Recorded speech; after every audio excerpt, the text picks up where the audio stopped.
Please take a deep breath and imagine a mother who discovered her son was murdered at a high school party.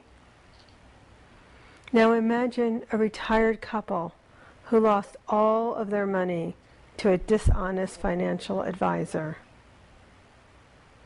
And now imagine a college student whose face was permanently disfigured by a drunk driver. What do they all have in common? They were able to forgive. They were able to forgive the unforgivable. We have all had our share of hurts.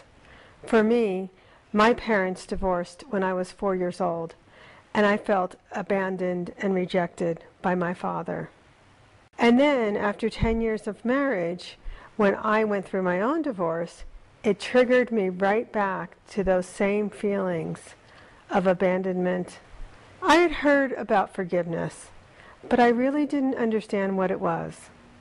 I thought it was letting him off the hook, or that I had to somehow endorse his bad behavior, or that I had to actually naively trust him again. Years later, when he moved on with his life, I was still angry, and I was building a big, giant fortress around my heart. The truth is, forgiveness has nothing to do with the person who hurt you or with what they did to you. It is 100% about you. It's about you releasing your own hurts and resentments, learning to stop blaming others, and being honest enough to say, I am hurting. Gandhi says, forgiveness is for the courageous, not the weak. And stepping into forgiveness is like taking a big, giant leap. So forgiveness is a gift. It's a gift of knowing that you can live a better life based on the possibility that you can make it through any kind of hurt, and that you no longer have to live from the place of hurt. It gives you confidence, again, that you can experience this kind of hurt and pain and bounce right back from it. And forgiveness gives you health, peace, and freedom. When we blame others, we remain a victim.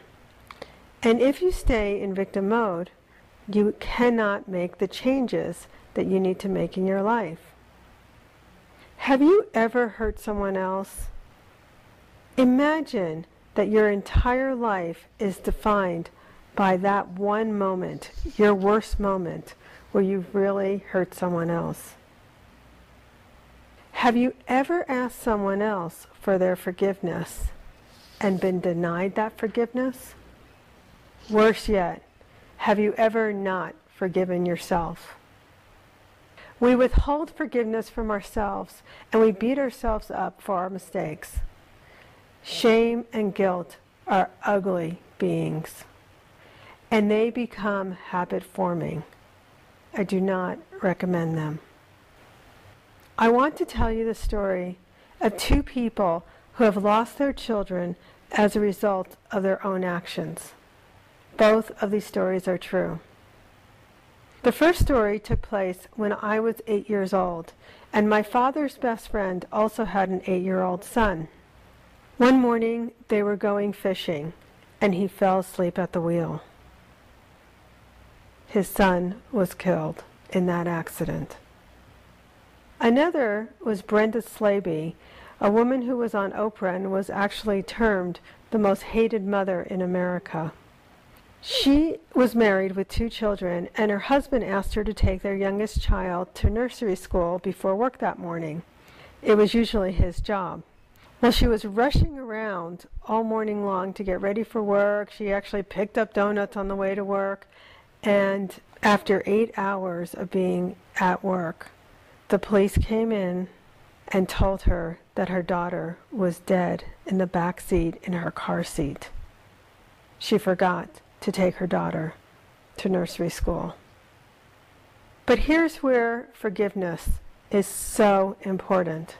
For my father's friend, he never forgave himself. He spent a lifetime involved in alcohol, drug abuse, depression, guilt and shame destroyed his entire life. For Brenda Slavey, she had enough support in her life that she learned how to forgive herself, and now she teaches other mothers how to slow down and how to make sure that they never have the same kind of thing happen to them. And if not wanting to be a victim the rest of your life is not impetus enough for you to choose to forgive, then here are some other reasons. Number one is your health. When you are stressed out, your body acts as a mind reader.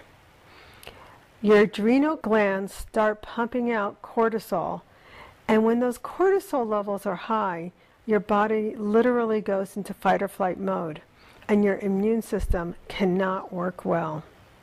Society's response in these kind of circumstances are to give people antidepressants and anti-anxiety medications.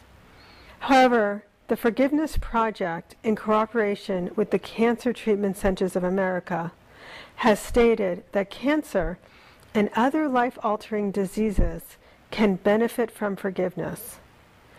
When patients release hate and resentment, they found that immune systems are enhanced tremendously. Thus, recovery is possible. And there are studies from Stanford, Commonwealth of Virginia, and the University of Maryland that all concur with the findings that forgiveness will increase your health. Another reason to forgive is spiritual peace. We've all had those dark night of the soul moments where our lives become unmanageable and anger is literally killing us. We have to become vulnerable. We have to become that child, and we have to ask God for a miracle. And I love miracles. As a divorce attorney, I taught a class called Transcending Divorce. And I learned that when people got to the point of forgiveness, miracles happened and lawsuits settled. A few years after my own divorce, my ex had decided not to pay me child support anymore. We ended up having 2 lawsuits. And I kept asking the question, what in the world is going on here? So I decided that I should try my own forgiveness process, the one that I taught in the class, because my clients had miracles, so why not me? Within 2 weeks of doing that forgiveness process, both of the cases were settled. My ex-husband, in an email to me, even mentioned something about fighting not being spiritually good for him. I got my miracle, and I've been a raving fan of forgiveness ever since.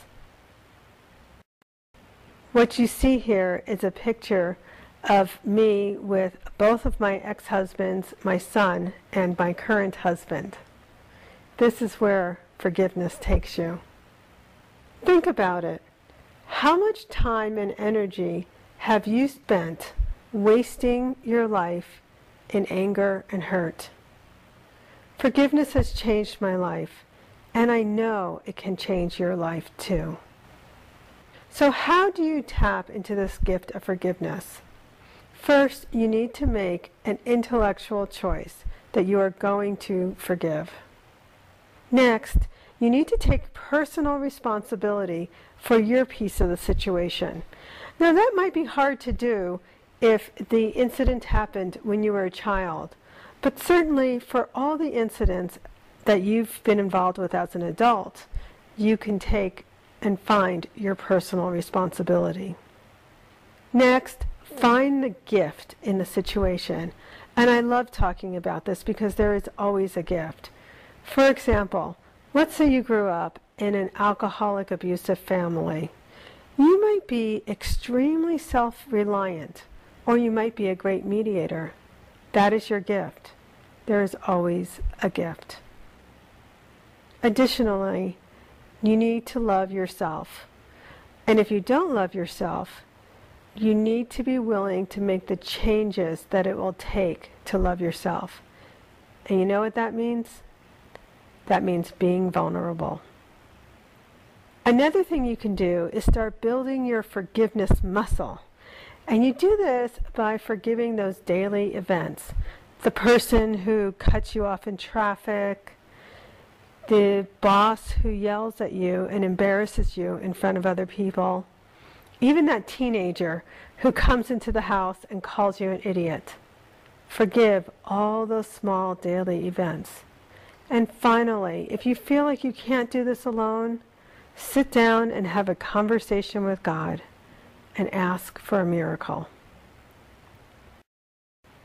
The title of this talk, Forgiving the Unforgivable, is actually a misnomer. In fact, everything is forgivable. Life is about growth, and you cannot move forward when you are still hoping that something will change in your past. You cannot find health and peace in anger, hurt, or bitterness. Forgiveness is a choice. It is your choice. What do you choose? I hope you will choose forgiveness. Thank you.